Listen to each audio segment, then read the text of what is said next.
Oh. Oh, yeah! Woohoo! Welcome to Fantasy Sports Addicts Anonymous. That's okay. You can edit this later. We're fuck it. We're going live. This is the inaugural episode of the Slapdick podcast. Yes, sir. 4 syllables, Slapdick podcast. Woo! My name's Tom. I'm your affable host. How you doing, Tom? I'm doing great. How you doing? Doing pretty good. And I am James.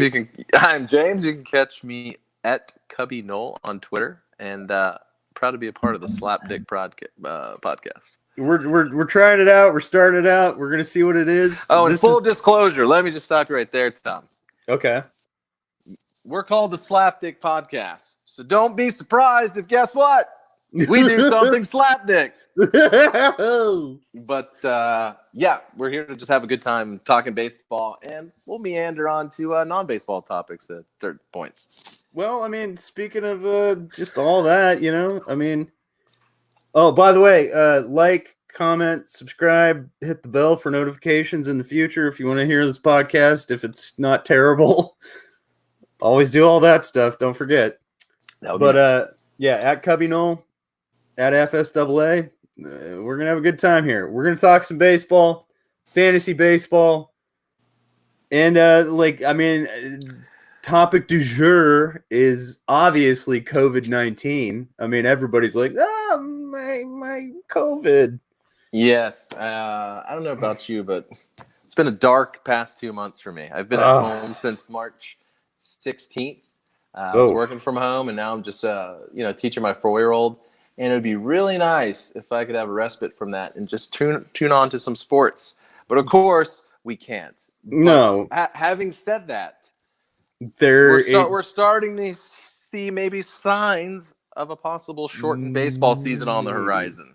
Maybe. Yes, we'll get to that. Yeah, we'll get to that. Let's talk about your COVID experience. Mine's been, I don't know. I'm You're stay-at-home dad. Cabin fever. Same as everyone. I don't want to bring sand to the beach. We can't bring sand to the beach. Yeah. Who wants that? Nobody. We're all kemped up, cooped up, just out of our minds, staying home. And congratulations to all the stay-at-home teachers and moms and dads that have been teaching taking care of their kids. And anybody that's had to do it. And again, especially thank you to any of the frontline, nurses, doctors, the essential workers. Yeah, you're essential. I mean, in Arizona, we don't have anything that's essential, so we're all just sort of like, fuck it.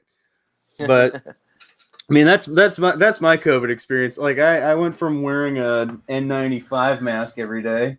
Ooh. I went from that to just zero fucks because I don't know. I don't give a shit if I die anymore. Well, that's one way to go. Yeah, it's a blaze of glory, baby. But again, thank you to everybody who's been sacrificing, because there are people who have actually fucking sacrificed, and the rest of us who just stay home and I don't have any sports to watch. Yes, I mean, I'm glad you said that, because of course we know sports aren't the most important thing going on right now, but this is a sports podcast for the most part. So in light of that, would you like to move on to how COVID, that fucking Rona. bitch, La Rona, cunt rag, how she's affected the baseball season? Obviously, we've had 0 games to this point, but it sounds like momentum is gaining for a July 4th start. So, Tommy, I have a couple questions for you. Yeah. Do you think it'll actually start? And B, should it start? 1. Yeah. And 2. Yes and yes. You think both of them? Okay. No. Why do you think so? 1, it better goddamn start, or I'm gonna fucking lose my shit. And I think everybody's gonna lose their shit if they're a baseball fan. And secondly, if the July 4th thing holds, if MLB, all right, again, there's so much to unpack here. There's a lot of layers, yes. There's so many, yeah, it's like we're peeling an onion here. But, like, if we get this beautiful gift that is the closest thing I have to a religion, which is baseball. Yes. If we get this, the owners have to pull their heads out of their asses. Absolutely. And the players have to be like, okay, we'll accept part of your head out of your ass for once. And I think July 4th, this is America. Rock, flag, and eagle. Woo! Yeah. I love July America. 4th is, of course, synonymous with baseball. It should be. It should be a national holiday. Like, it should be. I mean, it is a national holiday. But you mean more like baseball. Yeah. Yes, specifically. Like, I mean, every sport has, like, its official, like, kickoff day kind of thing. Yeah, like they're tied to a specific. Yeah, holiday. like a certain holiday. I think baseball, and maybe this is like a larger argument for condensing a baseball season. That, like, just July 4th, just baseball, just this will. I usually, in late 30s now, I don't celebrate July 4th a ton. Maybe a couple sparklers, a couple fireworks for the kiddo. Beers. But, I will get absolutely nuts if that is opening day. Oh. You know what I mean? Like, drinking all day, get in the pool, brats on the grill, exactly. watching as many games as I can. I'll be going absolutely nuts. But you mentioned the owners and the players. It sounds like the biggest hiccup, of course they have to come to a compromise, but specifically money. It's money, of course. Sounds like the owners have no desire to pay them a prorated, salary. Yeah. Which is, I mean, they'll be fine. They could do it. They don't want to. And so I'm wanting to know, if the players don't get that, what compromise? What would the players be willing to accept to get this thing going? And I assume if we do get going, I haven't read anything lately, it would likely be no fans, correct? I mean, that's what we're seeing with, like Korean baseball and stuff. They wouldn't try and no fans this section every other row, skip a section. Fans this section every other row. Like, that's not even on the table. I haven't heard. I don't know. I mean, maybe. I mean, I know the owners want more revenue. They're like, what about our billions? Yeah. In case you couldn't tell, Tom and I, when we pick a moral high ground, we're going to pick the millionaires over the billionaires. I'm sorry. And even then, we still give minimal fucks. Yeah, minimal fucks. But if you have to pick one. Yeah, we're going to side with the millionaires over the billionaires. Yeah, so if you're one of those people that choose your moral high ground with the billionaires, and I don't know, you got problems. We're gonna side with labor. Yeah. But yeah, like I don't think it makes sense. Like it's such an unknown, such a weird situation, and this goes for every aspect of our lives. I've been corona tested twice myself. How does that feel, by the way? It's the nose, right? It's the Q-tip through the nose. Not in my case. It's not bad. It's not bad. It's actually not bad. But mine, the most recent one, was just little. They give you like a little 10 centiliters of a saline. You just squirt it up your nose and it just shits out into a cup, and like that's that, and no big deal. Later you find out. Okay. Yeah. But I mean, if we follow protocol. And again, everybody wants to be safe. Like, we're all ready to get back to regular life, right? But if we're also interested in the same thing, safety and protecting each other and protecting our elders, especially, yada yada. Compromise, folks. Yeah. So I mean, again, if it doesn't make sense to put a bunch of fans in a stadium pissing on each other at the urinal like trough, like I had 9 beers this game. Yeah, if it does happen, I agree. They have to go no fans whatsoever. Yeah, I think that's the way to go, and it just like out of an abundance of caution, that's the way to go. You know what they should do? Sorry to cut you off. I just what? thought. They should. To replace the fans, they should put those wacky inflatable flailing arms bands. Just constantly. Just put a few of those in each section. just no! That's the car wash guy. Wacky inflatable flailing arms band. Used car sales thing. Mm-hmm. That's actually fucking brilliant. just put some of those around the stadium. just flapping constantly. Plugged into some like industrial fans. Yeah. No, I mean that's the way to go though. But again, out of an abundance of caution, testing, all of it. And if it gets fucked, if we got a second spike, we just shut it down now. Like Nakatomi. God! You're on the clock, Tom. Oh my God! Wait a minute, what the fuck? That's okay. You got 3 hours. You'll get back to it later. It's okay. Wait a minute. No, I got the draft window open right here. Oh, okay. All right. So I'll pick up while you're drafting. The flip side, to answer those same two questions I posited, one, no order. One, obviously, I want it to happen. Obviously. Yeah, we all do. Two, should it? I don't know. There's a lot of data out there that says we shouldn't. So just to throw that out there, like, if we're being prudent, I would say we probably should not. You think no? You mean no season? Yes, if we're being prudent as far as just looking at the health side. Do I want it to happen? Yes, but we're looking at the health side with players commingling, traveling, all that stuff. And again, I'm sure there's articles I could Google, but so my answer is yes and no. The prudent thing, probably no. Do I want it to happen? Absolutely fucking yes. Do I think they could maybe pull it off? Probably a coin flip.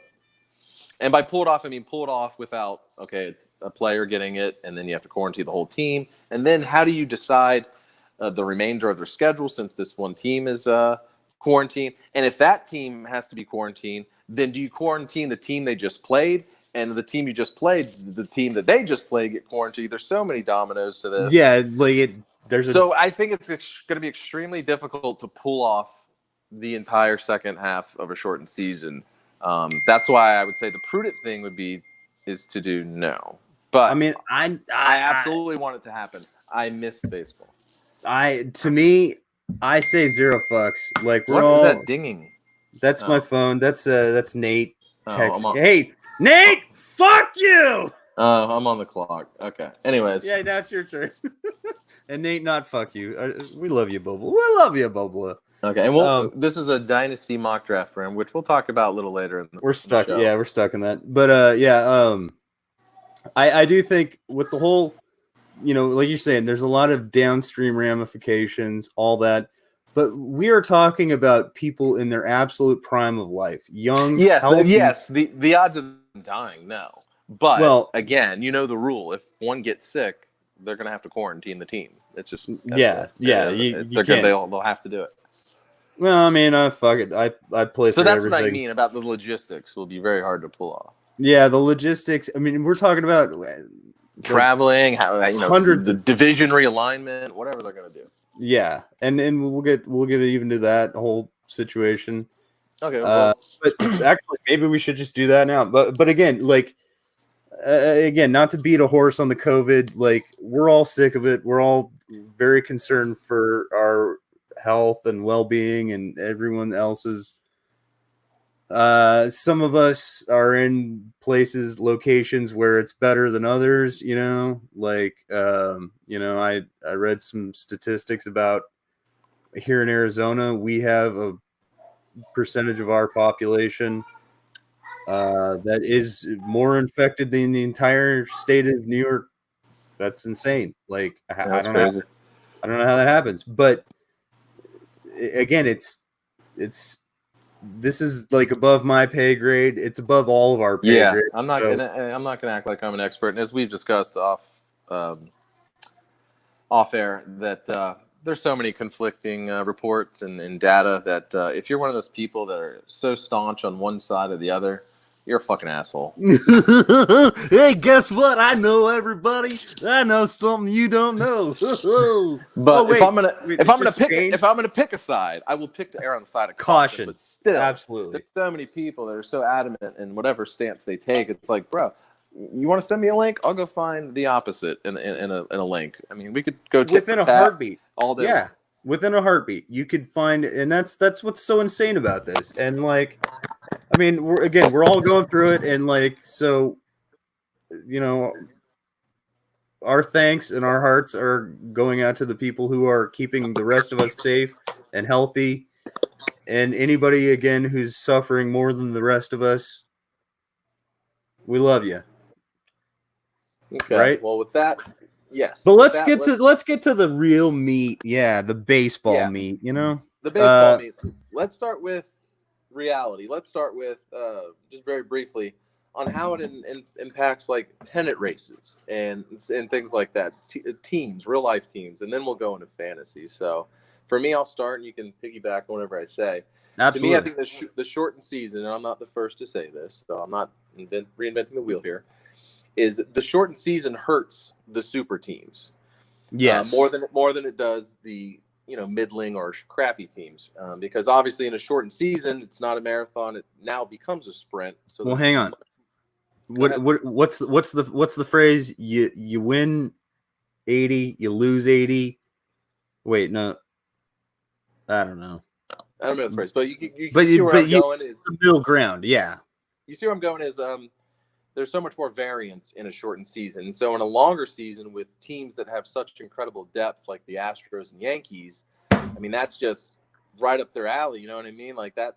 So the shortened season kind of takes that advantage away a little bit. I want to pause for a second. I want to call out some fucking dirt necks. Sure. These fucking cocksuckers, the Astros. If there is any segment of society that has just gotten away, besides Jeff Bezos and Amazon, that has just gotten off just scot fucking free, or better, just like woohoo, yay, COVID worked out for us.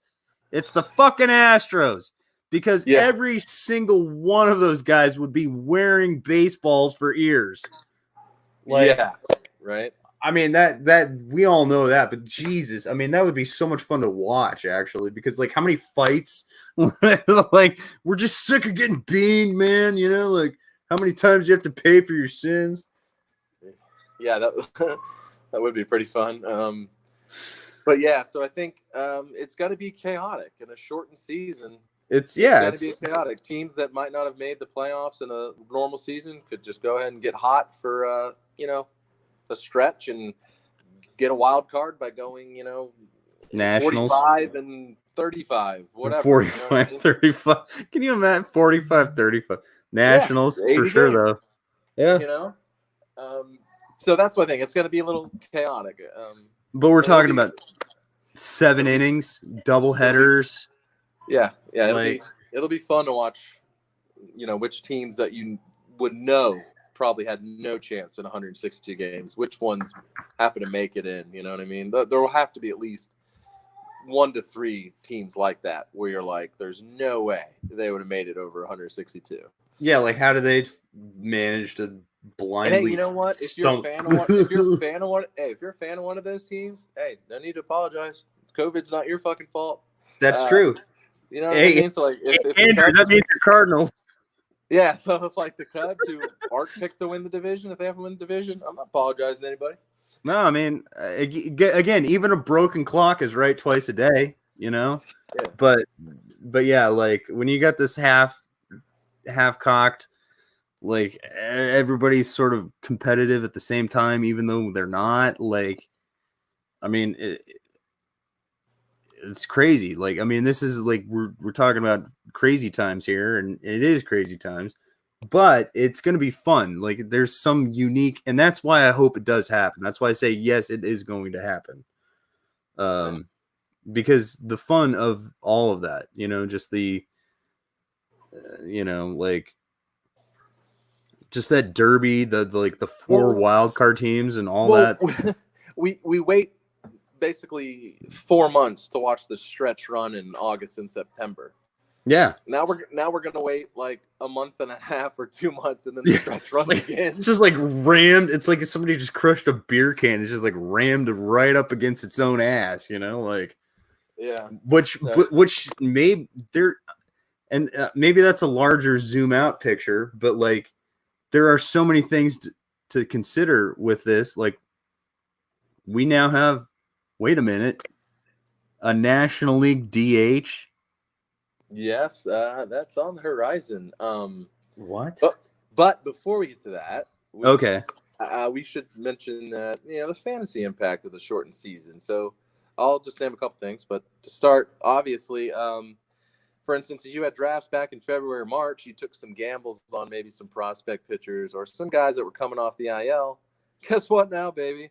The innings pitch limit is out the fucking window. Yeah. So if you're a Jesus Luzardo fan or a Julio Urias fan or any guy, or any guy like that you were worried about him only pitching 140 innings, well, that's out the window. You should theoretically get every 80 of his, and which is huge. That's absolutely huge. Yeah. That could change the outcome of your fantasy season entirely. And of course, like I mentioned, the injured players that you thought wouldn't be back till May, and more than likely those same guys won't miss at least a start of the season at this point now. So they're just gonna pop right off the deal now. Or IL. Reese, our buddy Reese was talking about if you drafted somebody that got injured or opted into a surgery or something like that, Tommy John, whatever, like Chris Sale or something like that. All of a sudden you're like, hey, that doesn't sting as much. That's not terrible. Like it's not going to be season ending. That's not going to ruin my entire year drafting. Yeah, like and of course the other fantasy impact, you have less margin for error. For instance, you roll out a guy and you're like, oh, this is a great matchup, but then he gets blown up. It's harder to recover of that if you're playing in Roto. You know what I mean? Like you don't have all season to get the those ratios back down. I mean, I think ratios are out the fucking window this year. Well, yeah, and that's when I don't know if anyone I'm sure there's people that will start drafts maybe before the season starts. They'll just start a new league or something. But then that, if you do, you have to think about, okay, what guys are consistent? You know what I mean? Like there's guys that might end the season with a good RA, but they have their blow-ups. Like, I don't know if I can't afford that risk anymore in an 80-game season as opposed to 162. Like German Marquez, for instance. Yeah. Like maybe you draft him normally because you're like, whatever, I took him at a good spot and I can still get, strikeouts, 16, 17, 18 away starts or whatever it might be. And that's fine. Yeah. And I'll avoid the Coors blow-ups. But in a shortened season, like, well, you have less non-Coors starts now, obviously. Right. So, like, you know what I mean? What are you drafting them for? 6 starts at this point? Yeah, you're like, woo! If you're avoiding Coors? Yeah, but even then, we don't even know if we're avoiding Coors. Like, yeah, that's true. Yeah, I mean, it could be where here. This game's played. Yeah. Yeah, I mean, the 3 states that have been talked about are Arizona, Texas, Florida. So, I mean, again, there's so many variables. Everything is just like, whoa. I mean, but again, it just from a fantasy perspective, it's like it's taken the whole thing.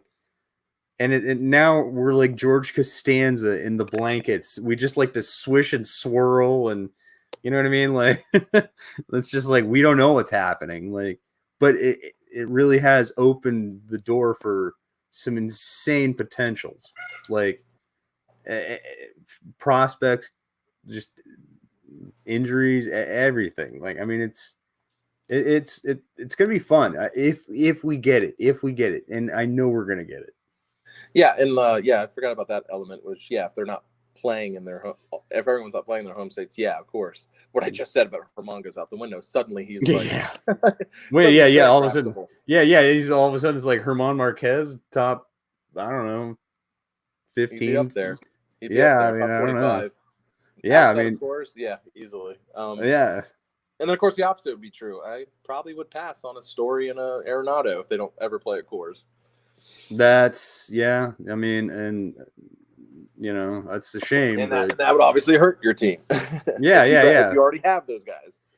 But that's again, if we're in this game together, which we are. Like again, think about TGFBI. Like we drafted, like all of our drafts wrapped up. I think by what Before end March, of February? Yeah. Yeah. Like so, we're all technically rowing in the same boat. Maybe not the same direction, but if I look at my team, it's a mix of good and bad COVID and impact. potential. Like, sweet, my guys with no innings. That's good. And then I'll look at like, damn it, I have Story. Like You're like, oh, god damn it, yeah. But that's gonna be fun. I mean, the other thing, again, like we said, National League designated hitter. I mean, I don't know. Yes. All right, that right. Let's just let that marinate for a second. National League designated hitter. Yeah. Well, first of all, before we get into what players to think about, how do you feel about the NLDH? I mean, you don't like it. You're traditional Tom. I'm traditional guy. I grew up with National League Baseball, obviously. You did as well. But the thing I think we're both on the same page about is that, especially with the, huge combination of interleague play recently and all this other stuff, it's like you're fighting against the tides of time.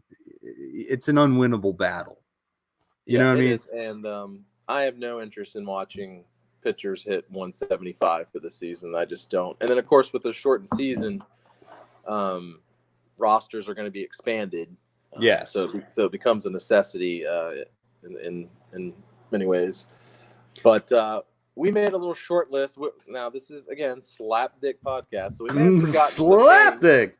So what we're going to do is we're going to run through all the National League teams, just name a few guys that could affect. It's guys that are like in an outfield log jam or in some kind of fucking platoon or something like that. So, I want to add one thing real quick. Yeah, go ahead. If there's any kind of jam I want to be in, it's a log jam.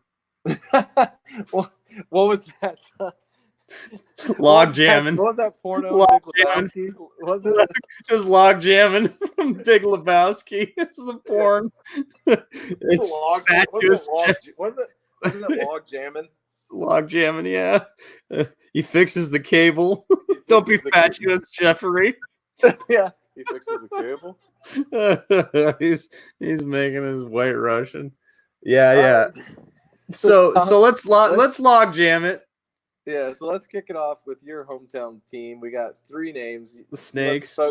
You let the folks know the names, and who do you think benefits the most, and who do you want to see, get the bulk of the at-bats if, with the DH in play? Okay, so D-backs most obvious. Now, Todd and I may disagree on this. If you don't know Todd, he is at Goldie Happens. He's a huge D-backs fan. Maybe to a fault, but like, good guy, and we'll disagree on maybe what we will think happens here. I mean, we're still sitting on top of a huge pile of salary. Okay, so like, it's like, what do you do? The Diamondbacks, again, like any other team, you got like a plethora of options, but like, Jake Lamb, what are we gonna do? I like Rojas, local product, but I think, just absolute masher. Kevin Crone should be, if we get a DH, I think Kevin Crone should be it. And I've maybe changed my stance on that. I don't know if the salary permits that, but because Lamb, I know Lamb can't hit lefties, but can he actually play a little bit of defense? Would you say he's a better defensive player than Crone? I don't know about that. I honestly don't know, because again, you're on first base. It's like, what do you really like? I could fart and field at a first base. You know what I mean? Like, so it's like, what do you really do as a first baseman? So I was gonna say Ron Washington and Moneyball. How hard is first base? And he is extremely. So hey, it's underrated. I forgot about that. It's underrated position. Okay, so your guy you'd prefer to receive the most benefit, so to speak, the most boost would be Kevin Crone. Okay. I think he's got the most boom boom. That's what I'm concerned with is boom boom. I like kaboom. I mean, if I have to have a designated hitter, like I want power and I want you'd prefer a guy that's actually athletic, wouldn't be hitting DH. You'd assume an athletic person be, on defense using their athleticism. Yeah, so it's not a matter of Lamb, he was multi-positional, first and third. Yeah. That doesn't factor in my book. But if we move on, we got Braves, Cubs, Reds. Let's just keep moving on down the list, I guess. Let's just blow through with the Braves. The guy that should get the most boost from the DH is Austin Riley. Austin. Shot out of a fucking cannon last year. Eventually, the league caught up to him because of his big swing and miss tendencies. But I think Jonathan Camargo is projected as a third base starter, so that would have left Riley, coming off the bench. But now with the DH, I would assume they would try and get him quite a few at bats. And because I'm a homer, I love him. I'll blow through the Cubs real quick. Most obvious names would be Schwarber, Happ, and Kipnis. Schwarber, I wouldn't say he's getting that big of a boost. He was going to get a ton of regular at bats anyways. This just might mean this would help him have a better chance to stay healthier and maybe get better defense in left field if they haven't played DH. But as far as actual fantasy impact, he was going to get at bats anyways. Yeah. So I think who it could really help quite a bit is probably Ian Happ. I know he's penciled for center, but if they wanted to put, Almora in for defense, they could put Happ at DH. And Almora's still on the roster? He's still on the roster, dude. Oh, man.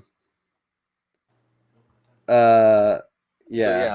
So let's move on to the Reds. Reds. I like the Reds defensive, or not defensive, but DH possibilities here. Like Akiyama, Shogo. Yeah, Shogo. Yeah. Aristides Aquino, and obviously our old Stinky Winky.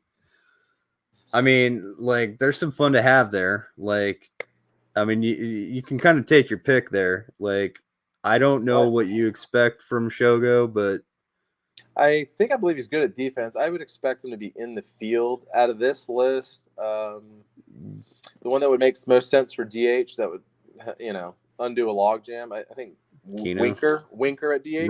Really? Yeah. He's not I thought Aquino. He's not that great at defense. Aquino could get in the mix, but I did hear even with the DH, he may start the season in the minors. Actually, no. The rosters will be expanded. So he'll be on the roster, but I still think out of this group of four, he would be the odd man out, I think. Unless I'm forgetting another outfielder, but I could see Winker's athletic. You got to get him on defense. And he's, Shogo could play defense. So really it's between Aquino and Winker. I'll go with Winker just because of the plate discipline. Stinky Winker. And I'm just a huge fan if he ever gets his shot. Yeah. Like last year, it was such a shame. Like his power numbers, trending up, his StatCast data trending up, and then he just gets injured again. Yeah, we love our Stinky Winky. Quite a bit. So, moving along to a couple other NL West teams here. We got the Rockies, Rocktimber, and again Dodgers. But I guess if the Rockies are a really hard team to peg because they're annoying. They just take a shit on all their awesome prospects. Yeah, pretty much. We got listed Hilliard, Brendan Rodgers, Desmond, and Tapia. So yeah, three outfielders and an infielder. If I had to take my pick out of that bunch, who benefits the most? Yeah, I'm gonna say it's gonna be Brendan Rodgers. It's his time to shine. Yeah, I would guess him. My second guess would be Hilliard. I have the fear. Hilliard's nice. I have the feeling they'll play Desmond, not necessarily DH, but I have a feeling they might play him regardless because of his fucking contract. That's another kind of hefty. But I would definitely lean Hilliard and Rogers as like, okay, I'm a little less worried about them getting shoved out of the lineup with the DH in play. Moving down to the Dodgers. Let's have a Kiki. Yeah, let's get Kike Hernandez. Kiki. Obviously, Lux, Jock Peterson, and some guy that was a former Diamondbacks guy. Yeah. He'll fall down and he'll stub his toe and be fucked out the frame for like 9 months. So fuck Pollock, but in light of you saying that, he would benefit the most probably. He just got hurt. He actually this is just in on my phone right now. He just got hurt. Seriously? Are you kidding? Yeah. No, I'm kidding. You're kidding? You're kidding? Okay. It was a hangnail. It was a hangnail. But obviously, given his injury history, it'd be nice if you could just DH him because he still can hit a little bit. I'm pretty sure Lux will take the second base job and run with it. Yeah, that's his. Jock still can't hit lefty, so that's going to be a platoon DH.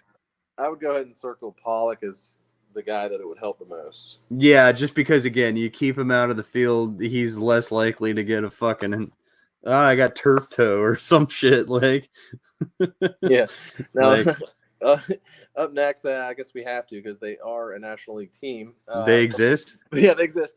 The Marlins, Garrett Cooper, the corner infielder, and Jesus Aguilar, who fell off the map last year. Disappointed the shit out of me. Obviously, I think this fit works well for both. I would assume Cooper likely gets the majority of the first base duties with Aguilar hitting DH. Yeah, and I do expect to bounce back from Aguilar, at least in the power department. I don't think he's ever going to regain his 2018 form, but the power is legit. And if you give him DH at bats, 250 average. But again, most of our leagues, that's why we don't play 5-cat leagues anymore. You know what I'm saying? We got on base percentage. I mean, Aguilar is definitely a guy I used to like. It broke my fucking heart, but whatever. We got a couple of shit shows here coming up in this queue. Brewers, Mets, Phillies. I mean, Brewers, let's just blow through a couple of these just for time's sake. Yeah, let's blow through. I mean, Ryan Braun, I hope he dies. Yeah, me too, but oh man, he's still productive on a per game basis. So you give him the DH, then I'll take that all day if he can. I'd still rather watch Justin Smoke. Where there's smoke, there's fire, bitch. Woo! Well, no. I think it helps all these guys that we listed. Oh, Braun, yeah. Smoke, and Avisale. Yeah. They don't have to share and rotate. I mean, I still just hope Braun dies. Yeah, so I think it benefits Braun the most, but it also helps Avisale get regular bats in the outfield and Smoke get regular bats at first. So, yeah, I'm cool with targeting any of those guys in drafts, to be honest with you. None of their ADPs are ridiculous. No. You're not. We're talking about DH here, so you're not, paying a ton here when it comes on, draft day. If you haven't drafted yet, the Mets, there's basically Joe Schmo and nobody. But our good old everybody's favorite, the Grasses, Yoenis Cespedes. Yes, the cesspool. Good old cesspool. He is absolutely honestly, I think of if I was just drafting just now, and even before this, before the whole DH conversation, even before any of that happened, he was such that dark horse retread sleeper that I mean, you know what I mean? In the corpse of cesspool, do it again. Right? I mean, they're playing music for a weekend at Bernie's just so he can walk up to the plate. Yeah, right. It's his hands on They just play some whatever kind of Latino music he prefers. That's the Grasses, and he baby. just pops up out of the dugout. You got to get your Cespedes. I mean, I love it. Like, probably his of any price is player. nothing. His price is nothing.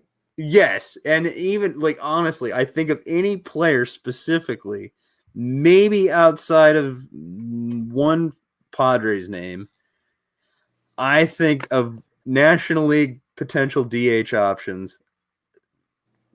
Yoenis Cespedes is like he fits the mold. he's exactly everything he's a you need. plodding, old, injury-prone. Like he needs the DH. So It's perfect. It's beautiful. We didn't list any other Mets names because, quite frankly, we don't care.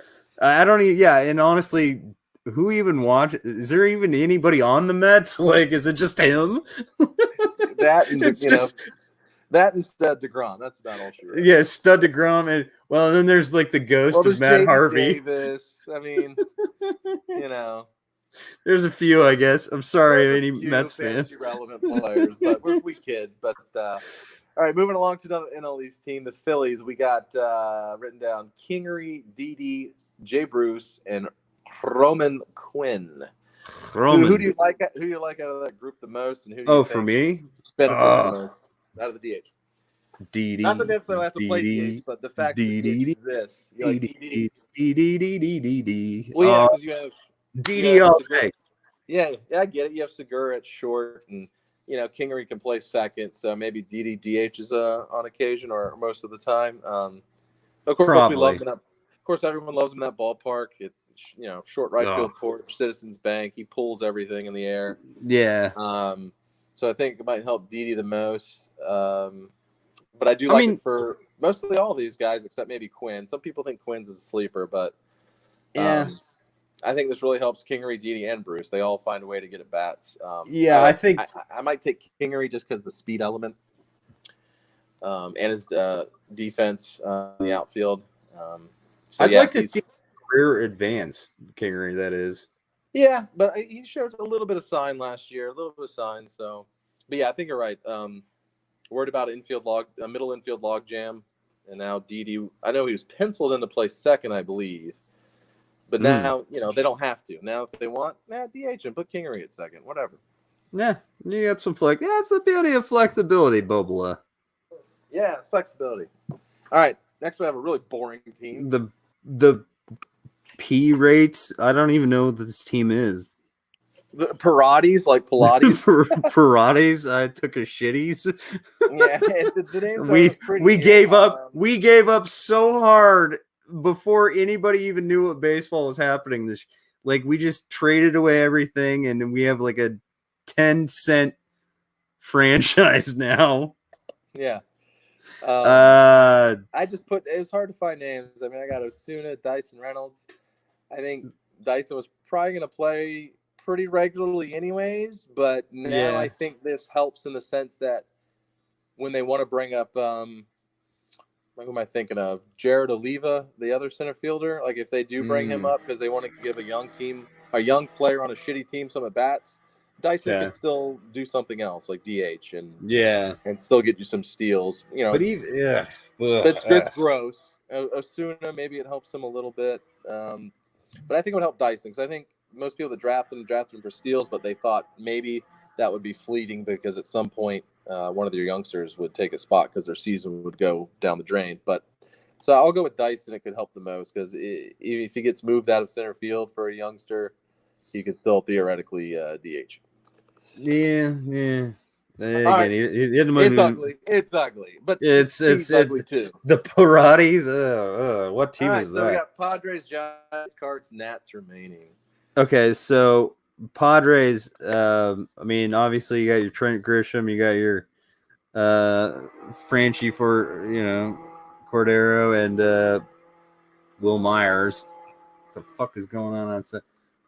To me, on that the name list there for the Padres, I am gonna select Franchi just for the power. Again, I'm a power slut. Well, power, and he brings a little speed together. I think Grisham likely was going to see the field quite a bit anyways. I think Franchi might have been the odd man out. Maybe now he gets some more at bats. Myers might still have a little in the tank. but the Padres are a young team. I don't know Yeah. how much longer they want to roll him out there on the regular. Yeah, there's nothing that's.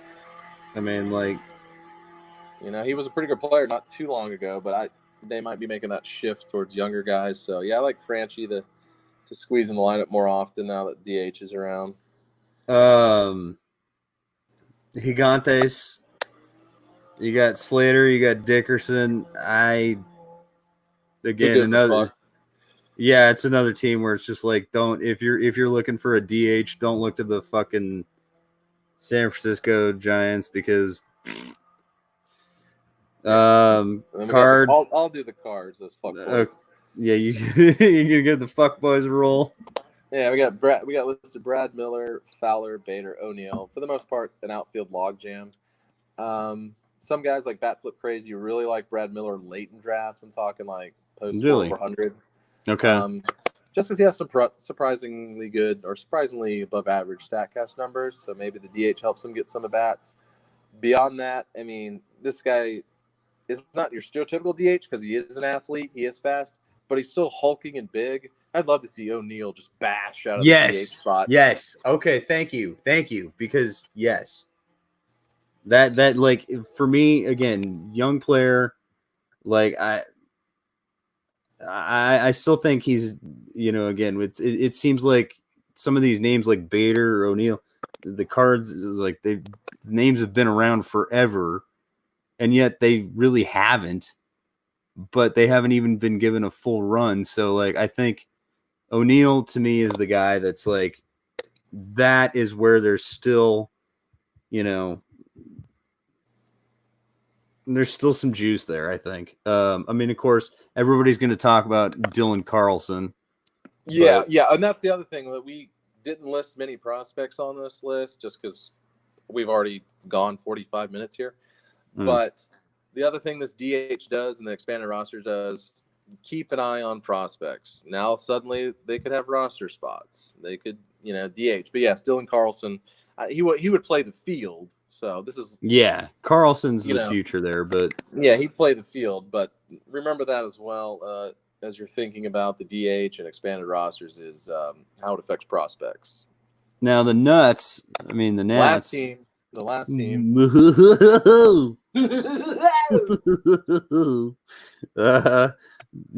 Is Zimmerman's still alive? He's still alive. I think he's still alive. So I think he's like a microsecond younger than Ryan Braun. We got Eric Thames, Ryan Zimmerman, Howie Kendrick, and Keyboom. I think this helps Kendrick a ton. Yeah. I don't trust Zimmerman, even a DH. I think he's just that fucked out the window. He's just on the way to the batter spot. He needs a walker. He needs a walker. Foul line. So I like it for Howie Kendrick because I think they have Starlin Castro penciled in at second for the most part. Yeah. Now Kendrick can DH, and Kendrick's bat was so good last year. And granted, he didn't play 160 games, more like 120. But do you know he's our age? He's our age. I know. Yeah. Great hitter. Great. I love Kendrick getting more ABs because of the DH. So just always a pure hitter. Just like he's. Yeah, but I do otherwise. Carter Keyboom. He supposedly could play third, replacing Rendon. We'll see. I think he's I like him, but I mean we'll see what happens. I mean it's just kind of the whole National League DH scenario. It's a domino effect. It's just a big domino effect.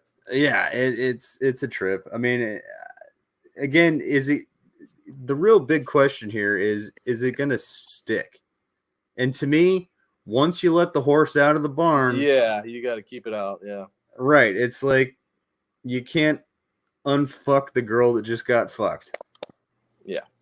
So I think this is just the beginning of what is going to be a permanent change. So, anyways, those are. But that's a beautiful thing. That's a good change. No, I love it. So now that was fun. Now let's run into something more personal. It's going to get personal here. I'm just talking about our own little dynasty mock. Oh, Moxkies. Baby. It's gonna be a good one. It's so far has been a good one. The Dynasty one stop, ultra boredom desperation draft, I guess. Yeah, it's thanks to Nate. Thanks to Nate. Dynasty one stop. It's 6x6 OBP slugging, save holds, 30 rounds, 15 teams, so 450 players drafted. Right now we are in round 24, and aside from one guy, this draft is hauled ass. Well, honestly, if you think about it. Yeah, I was gonna say. Aside from one dude, this has gone pretty damn fast. Can we just take a moment to just pause there about draft etiquette? If you're the slowest slap dick in the goddamn draft room, get the fuck out. Put yourself on auto and set a queue. Yeah, here's an example. There has to be a slow guy in every draft, obviously, but that happens. There has to be the slowest guy, of course, but this guy is 20 minutes slower than the second slowest guy. The penultimate. So he's on a fucking island out there by himself. Like everyone else is kind of in line, and it just kind of the average pick time just increases down the board until you get to him. It's like 3, 4, 5, 6, 10, 12, 17, 20, 25, and then good old Slapdick on Gilligan's Island, 45 minutes. When you're rowing a boat with one oar, you probably don't belong in the draft lobby. And I know everyone, there's people that always take the stance, well, it's a slow draft. Like, there's also like courtesy. Yes. It's the entire draft. Again, the second slowest guy has 25 minutes. If you've never been in a slow draft, 25 minutes for the second slowest team is very good. Pretty goddamn good. That's pretty goddamn good. So clearly there's an impetus on this draft moving in a timely manner. So why are you a 20-minute fucking outlier from the rest of the group, you fucking Slapdick? Some fantasy adjacent. And if you can't keep up, don't join or put yourself on auto. It's that easy. Jesus Christ. Anyway, I don't know if you want to bring up the draft results and we'll just like scroll through the rounds really quickly. Or is that possible? I mean, I can do that. Give me just 1 second. I mean, that's the thing is because it's a dynasty mock. So like mocking generally is always just kind of like, fuck it, whatever. You just throw it up against the wall and see what sticks, right? But dynasty is I'll tell you what we do. People probably generally could care less about this draft. So if we're going to be selfishly talk about it, let's just show them your team, my team, because they're polar opposites. Yes. Okay. So like if you were to go win now, bring up your team and then bring up mine after we're done talking about yours. And again, if you're just listening to this on iTunes, sorry you're missing out. Watch the YouTube video. Did you just crack a beer? Yeah, second one. Woo! Woohoo! That's celebration. When you crack a beer, you should celebrate. Okay, so I'm pulling up my my little shit show here. All right. I did kind of deviate from I don't even want to get into the specifics of why I did what I did last night, but I made a couple of slapdick picks. Hey, what do you know? Slapdick making slapdick picks on a slapdick podcast. But I did kind of just fuck around just for the sake of fucking around. And again, I don't really have any good explanation for it that's fine. I mean, the core of your team, your win now philosophy is evident. Yes. Like, so if you can see this here, again, you're seeing the draft lobby and you're seeing what's going on. Can you click on the magnifying glass so we can just look at your team? I The think draft board, top right hand corner. Oh, draft board. That's all we want. Oh wait. Now I gotta switch. Now I gotta switch windows. God damn it. It's all right. This is a Slapdick podcast. Just slapdicking it, baby. It's a lot of work though. Hang on. Oh shit. I guess I can edit this out later if I give a shit.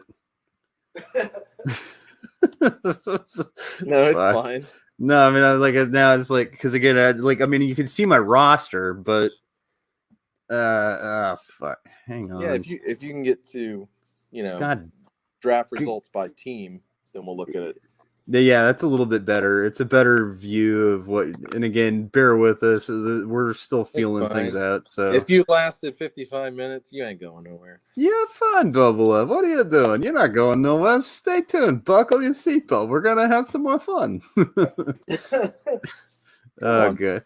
Come on, Kendall. You gotta find it, baby. You're stuck around this long. What are you giving up now for? Oh God. What? Oh man, what am I doing wrong? I'm like stupid on the internet today. Okay, hang on. One step. Let me add screen, share screen. Oh gosh, here we go. Okay, here we go.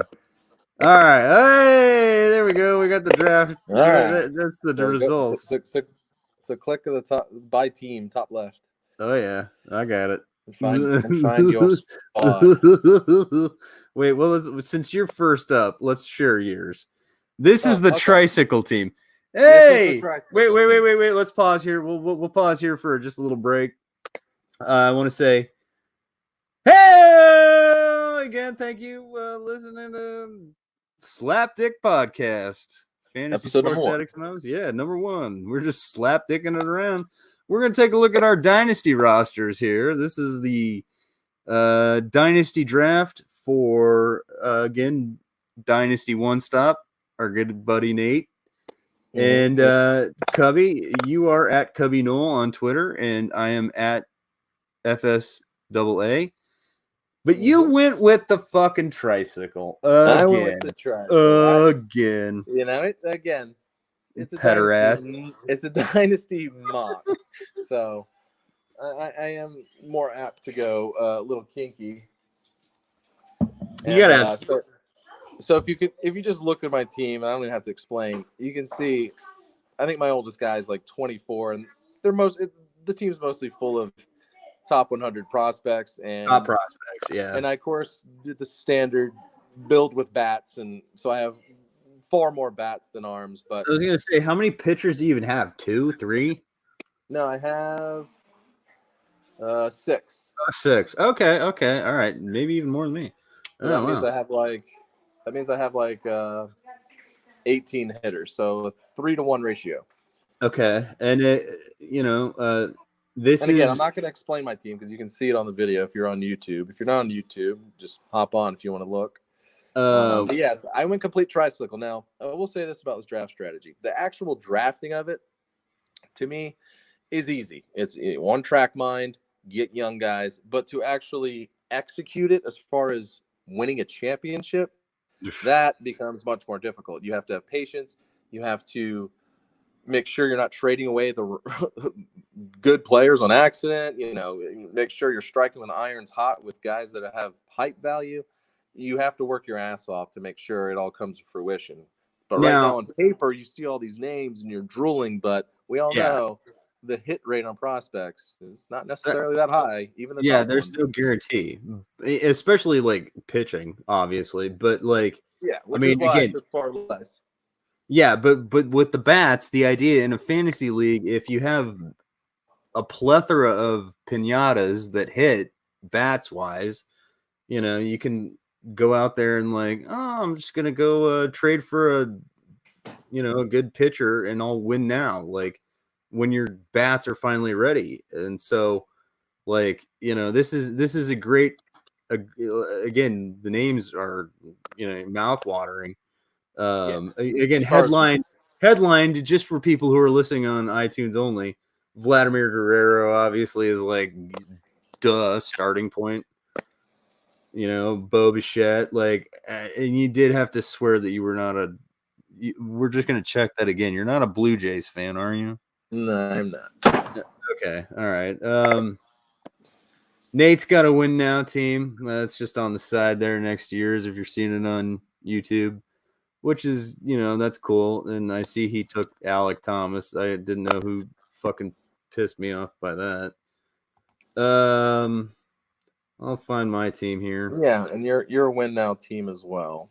Yeah, our good buddy Andrew, right next to him here. Andrew's got another. Andrew went really hard win now, hard in the paint. And of course, win now doesn't mean you all have to, get 29, 30-year-olds. You can't have young people on win now too. But that's what that was. Yeah, typically they're mid late 20s. That was mostly what I was going for here. For my team, just mid 20s. Prime window 25 to 30 something. I think my oldest player is probably Tommy LaStella. And that was just some slapdick pick I made last night or today. I don't know, whatever. Yeah. And you started with Garrett Cole.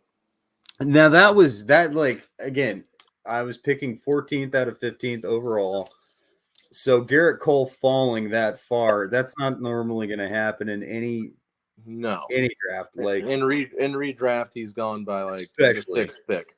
Yeah. But even dynasty, I don't know why you would pass over Garrett Cole if he was in front of you. Outside of a handful of names. Yeah, well, I went tricycle, so I wasn't going to do it. And just generally, I don't like to start dynasties with arms, but I do have no problems starting with Garrett Cole. It's just my personal preference to start dynasties with bats. But I will just, while I'm looking at it, I got pulled up too. I absolutely love your next string of picks here. So you followed Cole up with Young Bat Jordan, Young Bat Bucks, Joey Gallo, Josh Bell, Eugenio Suarez, Ahmad Rosario. That's a nice core. Yeah, and even my pitching, I love, and it later deeper, it got a little slapdick, but don't fuck with them. Huh? Oh, I'm sorry. Slapdick podcast, baby. No, I mean, what would surprise me about my pitching core is I did not, even as a Diamondbacks fan, I did not realize that Robbie Ray is only 28 years old and just barely baby 28. And I remember when we got that trade from Detroit, I was doing cartwheels, backflips. People were like, why? I was like, it's Robbie Ray, God damn it. I was so excited about that trade. And the puke heaver here, just he's I don't know, what, a year and a half younger. Yeah. I mean, well, I hate to cut you off, Tom. I got to run. Okay, I'll wrap her up. Cool. But yeah, go ahead and wrap her up. I enjoyed it. And thank you for joining me. Yeah, we'll see what we do next week for a second episode. Yeah, we'll give it a shot. All right, man. Later. Bye. Later, buddy.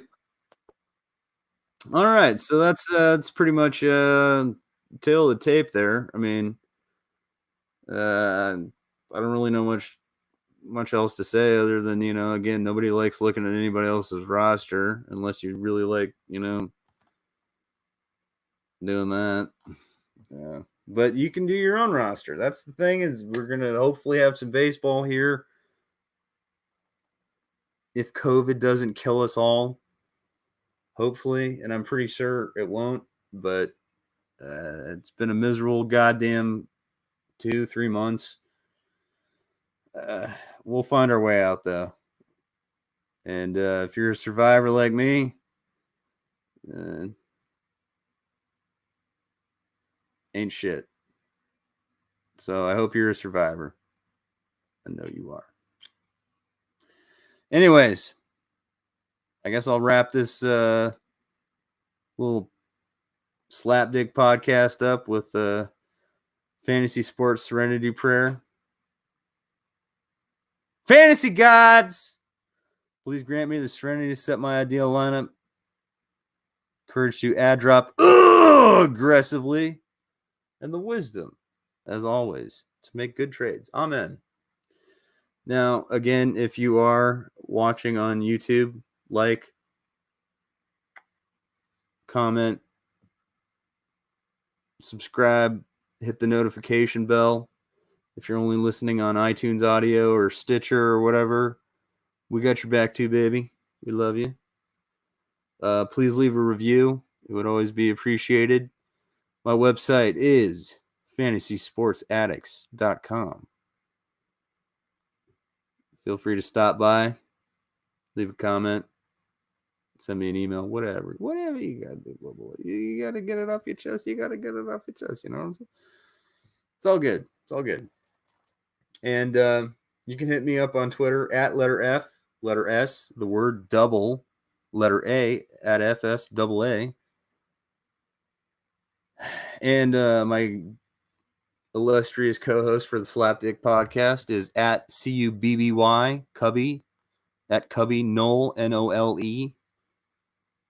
That's right, he's a Cubs fan, and he's a Florida State Seminoles fan. Hit us up, like, comment, subscribe, follow, anything. We appreciate it, and hopefully this wasn't too much of a Slapdick podcast, but it's always going to be a Slapdick podcast because that's who we are and that's what we do, bitch. Amen. All right. Fantasy gods. Good Lord willing. And Jesus, fantasy Jesus willing. We'll see you next time. But before I go, just want to slug this one down.